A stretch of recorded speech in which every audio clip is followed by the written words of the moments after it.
Welcome back to another episode of Idiosyncratic Fables, a part of Wilderness Fire Productions, where we are cultivating the passion for books, audiobooks, and overall storytelling. Since time first began, we have been storytellers. Everybody's got a story to tell, and I want to hear yours. I'm your host, James, and today I am thrilled to welcome Sarah Kisko, a talented audiobook narrator and voiceover artist based in Calgary, Alberta. With a voice described as clear, confident, and captivating, Sarah brings stories to life in ways that keep listeners hooked. Her voice has been enchanting listeners since she was a young girl reading to her auditory-learner father. She turned her passion into a career after her kids kept saying other narrators just weren't as good as Mom. Whether she's voicing gripping fiction or insightful nonfiction, Sarah brings an honest, heartfelt touch to every single project she does, all while walking her Great Danes through the Canadian Rockies with an audiobook in her ears. So what do you say, folks? Let's spark the narrative. Sarah, thank you so much for being on today's show. I'm so delighted to have you here. Oh, it's a real honor to be here. Thank you, James. So let's get right into it. You describe on your website as your voice as clear, confident, and captivating, an honest voice on an incredible journey. What does that tagline mean to you? Oh boy, I guess I've always loved telling stories. That's why I'm here. Right. I think that the voice is such a powerful tool to I've always been a big fan of the written word, but there's something about having the human voice with its inflections and its compassion or just any kind of passion, I guess, that really I want to bring that to the listener and make the story as a whole experience that's enhancing what the author has created. Very cool. And how would you say your own life journey has shaped the voice that you bring to narration? Oh boy. I guess I've been really blessed because I homeschool my kids, and we do a novel study every month. I started reading to them like the day they were born, and every day I would read to them, just because that's what I love to do. And so I guess I built up a lot of experience reading to them. Got a lot of practice with my different voices and trying to capture emotions and trying to keep two little boys' attention, Yeah. So then I thought, wouldn't it be, I just loved it so much that I wanted to be able to share it with other people. So I think that books are really important for not only learning new information, but learning about different cultures, different people, growing empathy. It's just such a powerful tool. And a lot of people, my husband has never been a reader, and there were books that I wanted to share with him. Right. So I'd be like, what do you mean you've never read Lord of the Rings? So I read him the entire Lord of the Rings. This is like, we've been together a long time. Sure. This was before the movies came out. And so, it's a way that it's something that we bonded over and brought us together. And I want other people to have that experience too. Like, I love doing stories that families can listen to together. And then you're all, essentially reading the same book, and you've got things to talk about and inside jokes, and it just gets into the fabric of your life. That's fantastic. Now, with that mention of Lord of the Rings, you kind of tapped into my next question I have for you, as far as, reading out loud to your husband. So what was the experience like in regards to sustaining long-form narration?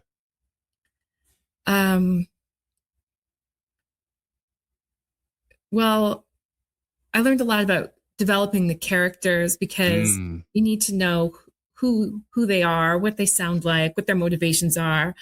And for me, that's the most important sort of thing, is just understanding who, if you know who the characters are, then that carries the rest of the story. Yeah, makes perfect sense to me. Now, many people dream of turning a passion into a career, but you made the jump while homeschooling your kids, like you said. What was the moment that pushed you from family readings and homemade book CDs to pursuing professional audiobook narration full time? I suppose it was that I really needed to do something for myself and to get out of my house, I guess, even though I do it in my house, but just to have the product that I put out there and other people can listen to, and like, I exist. Because I went from, so my career before was I'm a mechanical engineer. And so it was kind of a gigantic shift to go from, working in the office every day and getting all this feedback from everybody, and then coming home and being a mom, which, to be honest, doesn't have a whole lot of positive feedback in the early years, Yeah. So I just needed a little bit more, something that was just for me, that was going to help me remember that I'm a full person and not just I felt like I was giving, right, in a way that wasn't building me up as much as I was used to.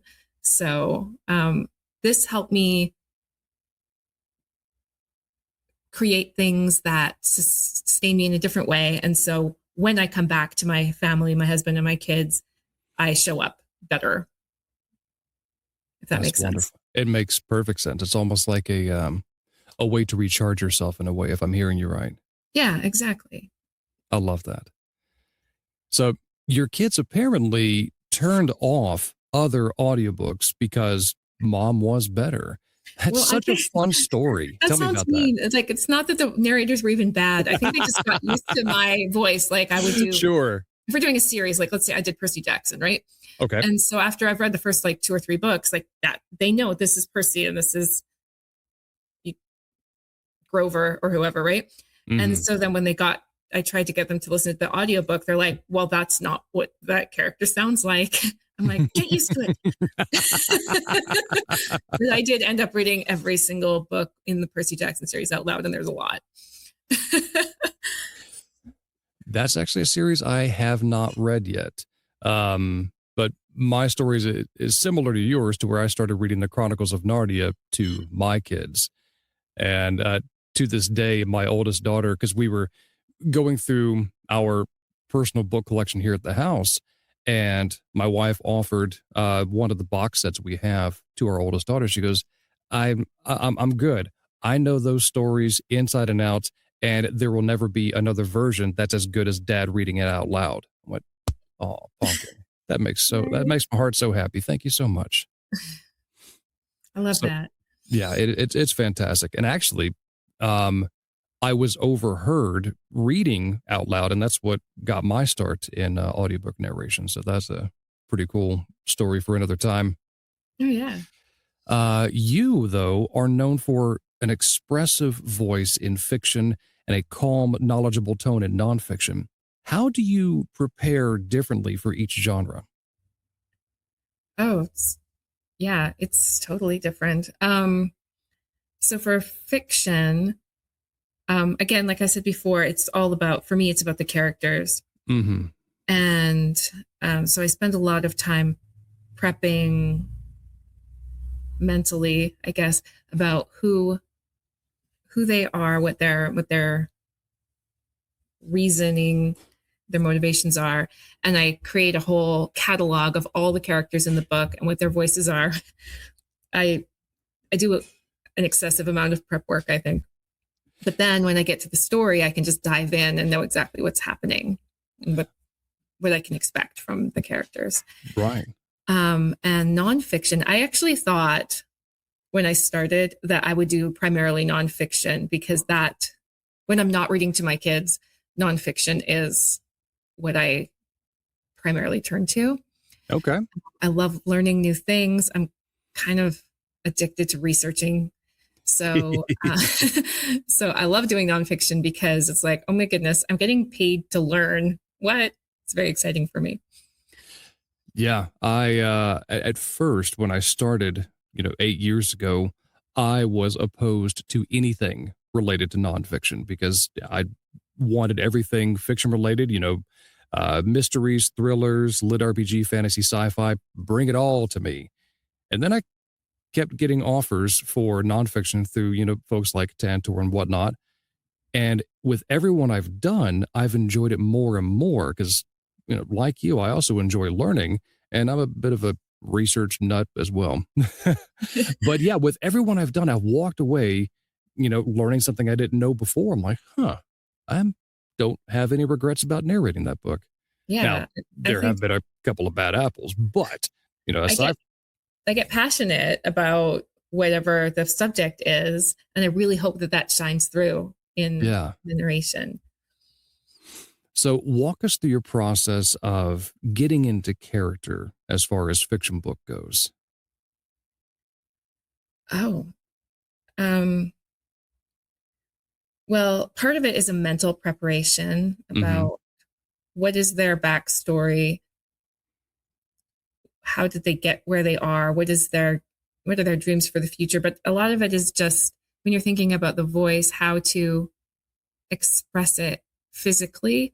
Like even though no one's seeing me, I'm very physical in my performance in my little booth there by myself.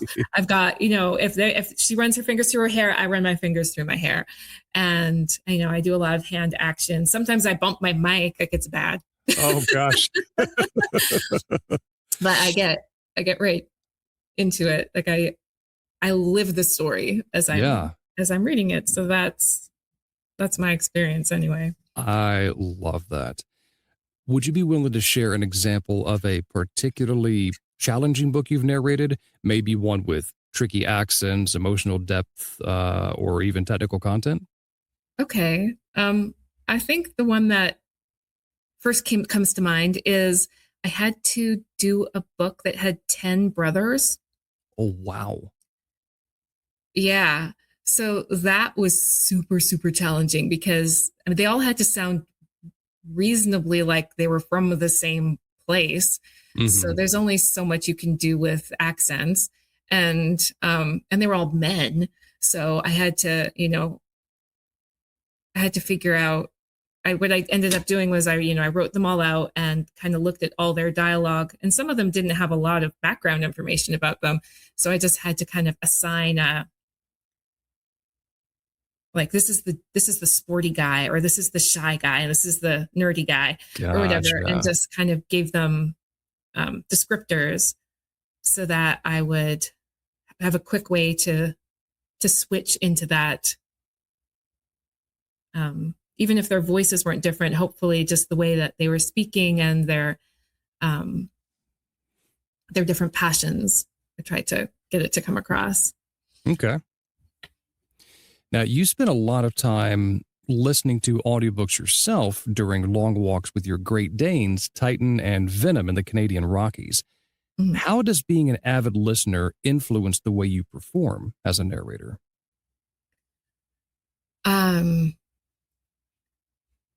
I love listening to people, their different interpretations and how they approach scenes. Really, especially if a scene brings up a lot of feelings for me, I Mm, think, okay, why do I feel this way? Or sometimes I really like the way other narrators kind of shift down, and sometimes less is more, yeah. which I think maybe I need to work on that. So I'm sometimes I'm a bit much. But I can learn that, okay, yeah, look how effective it is to dial back here and just be a little quieter. And yeah, every time I listen to an audiobook, I learn something about the performance and something about just the general storytelling. You're always learning from I learn something from every book I Right. hear. That's awesome. So what's a typical day like for you? How do you balance recording sessions, editing, marketing yourself, as well as family life? Okay, so my husband and I share an office. He works during the day, and he works from home as well. Okay. So we're kind of in and out. We spend a lot of time together during the day, and then after dinner, I go up to the office, and that's my time. So I usually start off trying to. Usually, I have recording is the last thing I do because I do it when my family goes to sleep. So it's really, really quiet in the house. So usually when I come in, I have my files from the day before that I've recorded that I will start editing, listening to. And then when that's done, then I'll do more of the marketing sort of side of things, maybe work on my newsletter or post something on social media. And then I'll get in my booth and do the recordings. Wonderful. So for aspiring voiceover artists listening in, what practical advice would you give about breaking in, improving their skills, or even avoiding common pitfalls? I don't know. I always just refer everyone to narratorsroadmap.com, Yes. which is a totally fantastic resource for anybody who's thinking of getting into it. But I think my best advice would just be to read out loud as much as humanly possible. Yeah. Because you're going to grow in confidence. You're going to, even if you're not recording, if you're just reading to sometimes even when I'm reading my own, just a novel for pleasure, I'll just read parts of it out loud just to see what they sound like. Just to bring the characters to life a little bit or practice my accents or whatever. So just, I think the most important thing is just to love it. Like just to, know that you love it, like own it, just go with it. I love that. Now, aside from audiobook narration and the voiceover world, backstage, you mentioned that you also have written a book or two. Is that right? I have. So I just released I've released 2 books this year. And so what happened was I was homeschooling and I made my kids do some writing. And just for solidarity, I decided to write with them. And then next thing you know, I accidentally wrote this 6-book series. Oh, wow. Yeah. So I don't really know how that happened, but so I decided I had a friend who was very, very encouraging, and she read it and she said, "Sarah, this is really good. You should do something with it." So I actually wrote it under a pseudonym. Okay. So my pseudonym is Claire Oxton, and the series is called The Heart of Africa. And so there's 6 books. I actually wrote it as one really, really huge book, but nobody wants to read a 500,000 word book. So I had to split it up. But it's semi-autobiographical in that the main character is actually an audiobook narrator. Okay. Who's not dissimilar to me, although I don't consider her to be me. But her name is Claire Oxton. And so that's why I used her name as the pseudonym, because it's like we're similar enough that I felt like the author and the character were they could have the same name. And I know that's fantastic. A weird choice. But so she is this audiobook narrator, and she's out hiking in the Rockies one day. I don't know where I got that idea. And she runs into these celebrities, which is weird because I'm not even I'm not a fan of celebrities. Like I don't follow them or even watch a whole lot of TV, if we're being honest. But anyway, I needed them to be part of the story, and you'll see why. So she meets these characters. One of them, I would say he's very loosely based on Tom Hiddleston. Okay. Because I was going through this phase where I really liked listening to Tom Hiddleston read poetry. He has all these videos, and he has just such a lovely RP accent. It's just quite pleasant. So anyway, so she starts talking to him about the poetry recitations when they run into each other on the mountain. And he discovers she's an audiobook narrator. And then a few weeks down the road, he is narrating an audiobook, and there's a character in there that's a Canadian woman, and he thinks of her right away. And so he ends up getting her on board to co-narrate this book with him. And they sort of end up becoming friends, and she gets a little bit involved in this celebrity world, and more opportunities open up for her. But and then she gets nominated for an Audie Award, because this is total fantasy. So she goes, and actually, I know that we have the same coach, Joel from Ken. Love so that man. There's actually a sort of cameo by these characters who were really, really heavily inspired by Joel and Rich, because I love them so much. Like, not only is Joel like just an incredible coach, but he's just such a fantastic human being. Yes, he is. So I asked them, I'm like, hey, because when I wrote the book, I wasn't planning to publish or anything. And then I had these characters in there, and I didn't really want to change them. So I contacted Joel and Rich. I was like, hey, is it okay if there's these characters that they aren't you, but like if anyone reads this and they know who you are, they're going to be like, that's Joel and Rich. And they were cool with it. So they show up at the Audies. So that's fun. And then in the second book, it sort of shifts more away from the audiobook world, where, here's another. So she does a podcast also in the first book. And then, so her and these guys have really good chemistry, and they decide that they want to do this documentary series in Africa. So that's what the rest of the series is about, is they go to Africa and they actually visit 25 different countries, which I very heavily researched, and just sort of celebrate a different side of Africa that we normally don't hear about in Western culture. Like, my kids had decided they wanted to learn about Africa for school. And so I started looking at different curriculum, and I'm like, well, this is all very, I want to say, like, white centric, like it's not telling African stories. And so I thought, well, if I'm going to teach my kids about Africa, I want them to hear it from Africans, because what do we know?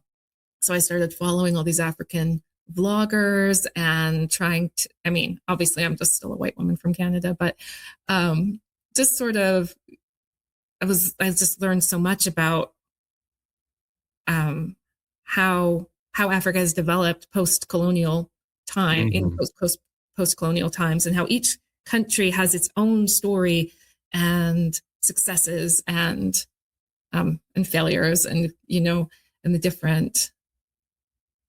different ways they've approached everything. And it was just completely fascinating to me that we only hear about, like, in Africa, look, there's famine and war and safaris, and that's basically all we ever hear about, and not about like their vibrant music and like modern music and art, and how, like, they have Comic-Cons. Like, that never even crossed my mind as something, and the way the cities have developed, and like their infrastructure, and how we are learning from each other. Like, I learned that in Kenya, they had a lot of problems with wildlife crossing the highways and getting hit. And so they actually looked to Alberta, where I live, in Banff National Park, where we've developed these bridges and tunnels in wildlife corridors, so that they have a safe way to cross the highways. And I love looking for different ways that we are connected, and that we're, like, I feel like Africa is always presented as like this kind of almost alien landscape, but actually it's not that different. It's just people and beauty, and I make my character do all kinds of crazy things while she's there too. Like, she goes to Victoria Falls and goes bungee jumping, and what fun. She goes to Senegal and drives a race car on this track, and like all kinds of fun things. So, that's lovely. Thank you for sharing that. So, looking back, What's one surprising or rewarding moment from your career so far that stands out?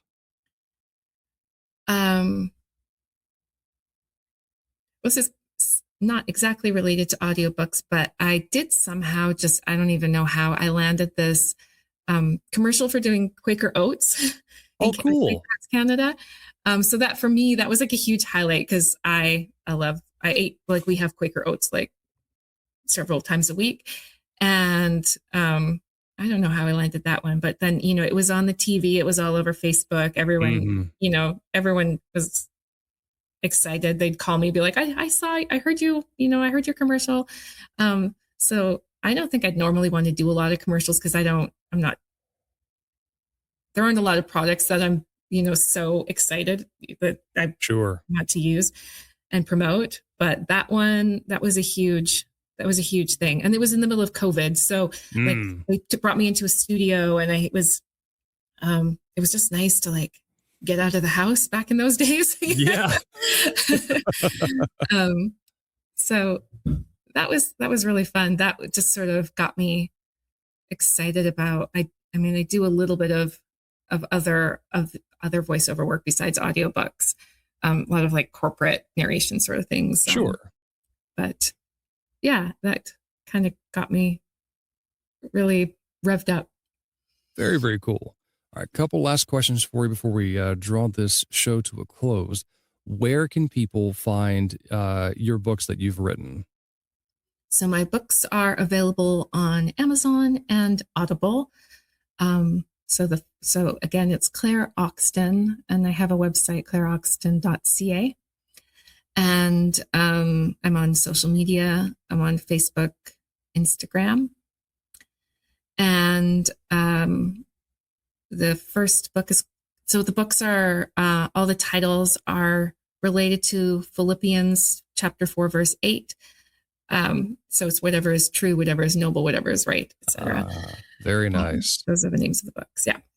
Fantastic. All right. Last question. What's next for you? Any upcoming projects, dream genres you'd love to narrate, or goals for your voiceover business? Oh, wow. I do think I'd like to build a little bit more of the nonfiction side. Okay. But I do love to narrate fantasy. I would like to do a bit more of that because there's just so much scope for characters and voices and that sort of thing. And I like the way that fantasy can take situations